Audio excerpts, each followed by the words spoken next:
जम्मू कश्मीर के लिए कहा जा यहाँ की जो अर्थव्यवस्था है वो टूरिज्म पर बहुत ज़्यादा बेस्ड होती है, यानी कि इकोनॉमी जो है कहीं ना कहीं निर्भर करती है ये पर्यटन जो उद्योग होते हैं उन पर। लेकिन कहीं ना कहीं कोरोना वायरस का ऐसा कहर बरपा कि अब तमाम जो टूरिज्म सेक्टर्स हैं यहाँ पर उनको बहुत बड़ा नुकसान उठाना पड़ रहा है।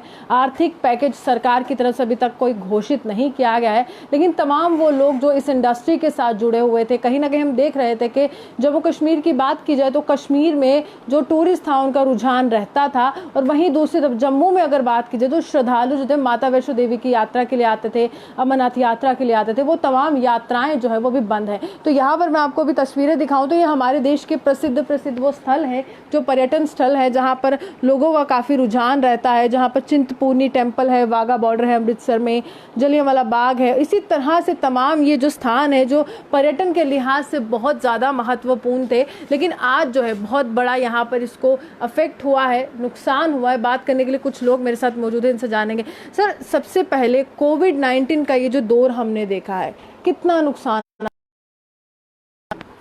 मैडम, सबसे पहले तो मैं आपको बताऊंगा, ये पूरी दुनिया में जो महामारी चल रही है कोविड-19, इसमें हर एक सेक्टर को बहुत लॉस हुआ है। बट जो टूर एंड ट्रैवल इंडस्ट्री है इसको सबसे ज़्यादा लॉस हुआ है, क्योंकि ये कोविड-19 के चलते ना तो कोई अपने घरों से घूमने के लिए निकल रहा है बाहर, और ना वो कहीं जा पा रहा है।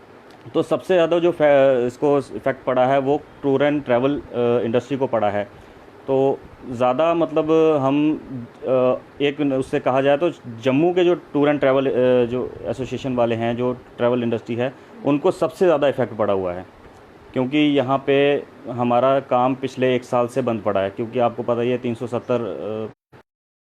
370 के दौरान यहाँ पे नेट बंद रहा पूरे 1 साल तक, जो कि अभी भी ना के बराबर ही चल रहा है। तो जितने भी हमारे यहाँ टूर एंड ट्रैवल सेक्टर के हैं, जो भी उनका सारा ऑनलाइन काम है, तो नेट ना चलने की वजह से पहले 1 साल उन्होंने सफ़र किया। अब थोड़ी सी रिकवरी करने की कोशिश हम लोगों ने की थी।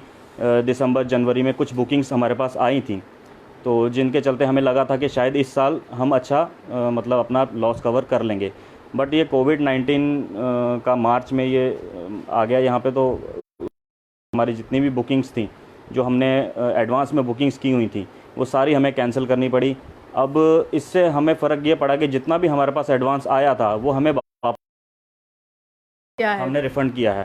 तो क्योंकि रिफ़ंड तो ऑब्वियसली करना पड़ेगा, क्योंकि हमने ना किसी को सर्विस दी है अपनी अभी तक, तो किसी से पैसे लेके रखना वो तो एक आपको। अमूमन अगर मैं कहूँ तो कितना प्रॉफिट आप लोग कमा लेते थे और अभी कितना नुकसान आप झेल रहे हैं? मैम, प्रॉफिट का तो जहाँ तक ये है कि अभी तक हमने कोई कैलकुलेशन लगाई नहीं, क्योंकि इस बार हमारा प्रॉफिट हुआ ही नहीं है। 1 साल से हमारा प्रॉफिट हुआ ही नहीं है। अभी महीने में 1-2 बुकिंग, 3-4 बुकिंग आ जाए तो आ जाता है, क्योंकि उससे ज़्यादा हमारे खर्चे हैं। लोगों का क्या रुझान रहता था यहाँ पर जम्मू कश्मीर में देखने के लिए? मैम, बेसिकली अब यहाँ पे जैसे ही कोई मिसहैपनिंग हो जाती थी तो लोग नेगेटिव हो जाते थे यहाँ पे आने के लिए। जैसे अब कईयों ने हमारी बुकिंग करवाई थी, तो जैसे यहाँ पे कोई भी मिसहैपनिंग हो जाती, कोई भी टेररिस्ट एक्टिविटी हो जाती थी, तो वो हमारे करवा लेते थे टूर, क्योंकि बेसिकली ये डर रहता है सबको कि हम क्यों ऐसे इलाके में जाएं जहाँ पे थोड़ा सा जान का खतरा रहे। तो ये चीज़ें मतलब सारी हम सफ़र कर रहे हैं काफ़ी 1 साल से, तो हमें नहीं लगता कि आगे भी अभी 1 साल तक यहाँ पे कुछ होने वाला है। सर, आपसे मैं जानना चाहूँगी, ये एक ऐसा सेक्टर है जहाँ पर कहते हैं कि रोज़गार के साधन बड़े खोजे जाते हैं, बहुत से लोगों का रोज़गार यहाँ पर जुड़ा हुआ है। अब थोड़ी देर पहले कहूँ तो जम्मू कश्मीर प्रशासन के प्रवक्ता रोहित कंसल ने यहाँ पर कहा था कि पिट्ठू वालों को हम कहीं ना कहीं आर्थिक तौर पर मदद कर रहे हैं, जो शिकाराज वाले हैं श्रीनगर के उनको मदद कर रहे हैं। इस समय कितने लोगों का रोज़गार जो है वो दाव पर लगा? इस समय मैम, इसमें हमारा सेक्टर एक्चुअली काफ़ी बड़ा सेक्टर है। इसमें ट्रांसपोर्टेशन आता है हमारा, उसमें ट्रांसपोर्टेशन में ड्राइवर आते हैं, वो जो गाड़ी चलाते हैं। माता वैष्णो देवी की जो यात्रा चलती है वहाँ पे दुकानदार हैं, होटल हैं, ट्रैवल एजेंट हैं इसमें। तो ये काफ़ी रिलेटेड बड़ा इंडस्ट्री है, ये काफ़ी बड़ी इंडस्ट्री है। पर अभी तो कोविड-19 से तो इस इंडस्ट्री का तो बिल्कुल ही आप कह सकते हैं तो सेटबैक हो गया। सेटबैक क्या मतलब, अभी तो ये 1 साल तो नहीं, बिल्कुल नहीं चलेगा। कितने लोगों का रोजगार जो है, आपके पास भी कुछ लोग आते होंगे कि हमें काम सिखा दीजिए, हमें सीखना है।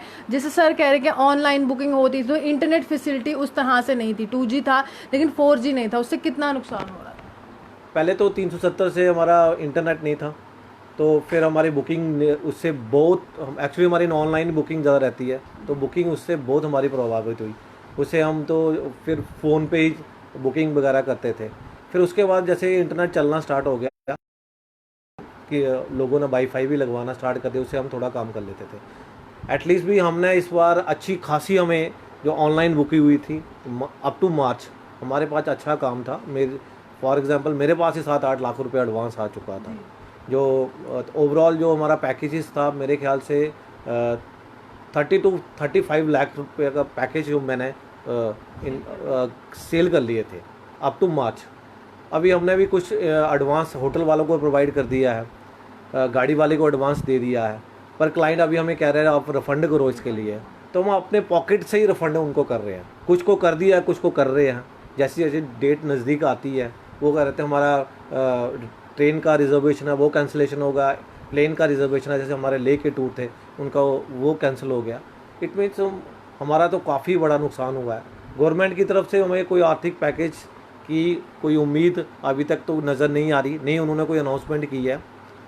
तो हम चाहते हैं कि गवर्नमेंट हमारे बारे में सोचे, जो हमारे रजिस्टर्ड ट्रैवल एजेंट है, कि ये इनके बारे में भी कुछ, इनका रोजी रोटी का भी मसला, हमें अभी तो रोजी रोटी का मसला बन गया है। हमारे हिंदुस्तान में कहते हैं कि अगर कहीं पर जन्नत है तो वो कश्मीर में है। हमारे जम्मू कश्मीर को ऐसे दर्जा दिया जाता है कि पैराडाइज ऑन अर्थ है। तो अर्थव्यवस्था कितनी डिपेंड होती है इस पर, और किस तरह से अर्थव्यवस्था की गाड़ी जो थी चल रही थी अब पटरी पर नहीं आ रही है? कारण है कि आप लोगों को उस तरह से रोजगार नहीं मिल रहा है। देखिए, सबसे पहली बात तो ये है कि J&K tourism is the backbone of J&K government. ठीक है ना। जितना भी रेवेन्यू आता है वो सिर्फ हमारे एजेंट्स के थ्रू ही आता है। वो कैसे है कि हम यहाँ पे ऑनलाइन बुकिंग्स हमारी आती हैं, टूरिज़्म उसी से बढ़ावा टूरिज़्म को मिलता है। ठीक है ना। इस सिचुएशन में अब हम आपको बताते हैं, हमारे कई ट्रांसपोर्टर भाई ऐसे हैं जिन्होंने अब देखा था कि काम दिसंबर से काम थोड़ा सा मूव कर रहा था। उन्होंने क्या किया कि नई गाड़ियाँ डाल ली, नई गाड़ियाँ ले ली, उनकी EMI चला दी, मतलब EMI पे स्टार्ट कर दिया। अब उनको कितना वो पड़ेगा, 3 महीने से काम नहीं है, ड्राइवर्स की सैलरी, हमारे होटल स्टाफ की सैलरी हमें तो देना ही है ना। अब हम स्टाफ मेंबर्स को अब ये थोड़ी ना कह सकते हैं कि भाई आप छोड़ दो, हमें तो हर एक चीज़ मतलब देखनी है। तो इसका मतलब ये ही है कि अर्थव्यवस्था यहाँ है वो अभी गवर्नमेंट ने कुछ हमारे लिए नहीं सोचा है।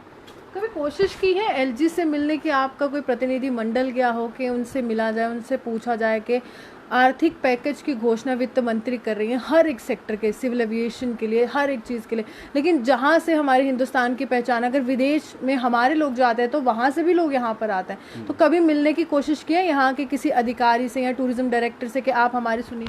मैम, वैसे तो अभी तक किसी ने ऐसी कोशिश नहीं की है, क्योंकि अभी ही लॉकडाउन खुला है। तो अभी हम सोच रहे हैं थोड़ा सा एक ग्रुप बना के जाएंगे वहाँ पे, एसोसिएशन जो है उनके साथ जाएगी वहाँ पे, थोड़ा सा बातचीत करके उनसे हम अपने मसलों का मतलब अपना वहाँ पे विवरण देंगे।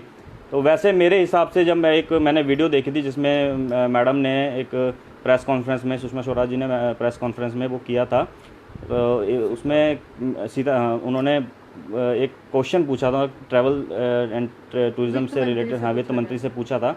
तो वो वहाँ पे उन्होंने उनको सीधा इग्नोर किया था। तो मेरे को नहीं लगता कि आगे कोई पैकेज हमारे लिए आने वाला है। जब उन्होंने मतलब प्रेस कॉन्फ्रेंस में इग्नोर कर दिया ट्रैवल इंडस्ट्री को, तो मेरे को नहीं लगता कि आगे कोई हमारे लिए पैकेज आने वाला है। फिर भी हम यहाँ पे जाएंगे, डायरेक्टर के पास जाएंगे, जो वहाँ पे सब मिलके उनसे बातचीत करेंगे, देखते हैं क्या होता है। अब एक कोशिश छोटी सी करेंगे, क्योंकि यहाँ पे हमारा बहुत बड़ा लॉस हो रहा है हमारा। चलिए, साफ तौर पर वित्त मंत्री निर्मला सीतारमण आर्थिक पैकेज की घोषणा करती हैं। देश को संबोधित करते हुए प्रधानमंत्री ने उसका जिक्र किया था कि 20 लाख करोड़ का आर्थिक पैकेज है और सबको कुछ ना कुछ मिलने वाला है। लेकिन जो टूरिज्म सेक्टर है, पर्यटन उद्योग है, उस पर बहुत बड़ा यहाँ पर कहीं ना कहीं अब एक तरह से हम चीज़ें देखने के काफ़ी नुकसान उसको झेलना पड़ रहा है। इनको भी उम्मीद है कि आर्थिक पैकेज जो है इस सेक्टर के लिए ज़रूर आए, क्योंकि यहाँ तक ये एक ऐसा सेक्टर है जो जम्मू कश्मीर की बैकबोन कहीं ना कहीं टूट सी रही है। इसी के साथ कैमरामैन गुलशन कुमार के साथ मैं रूहानी आपसे विदा लेती हूं। नमस्कार।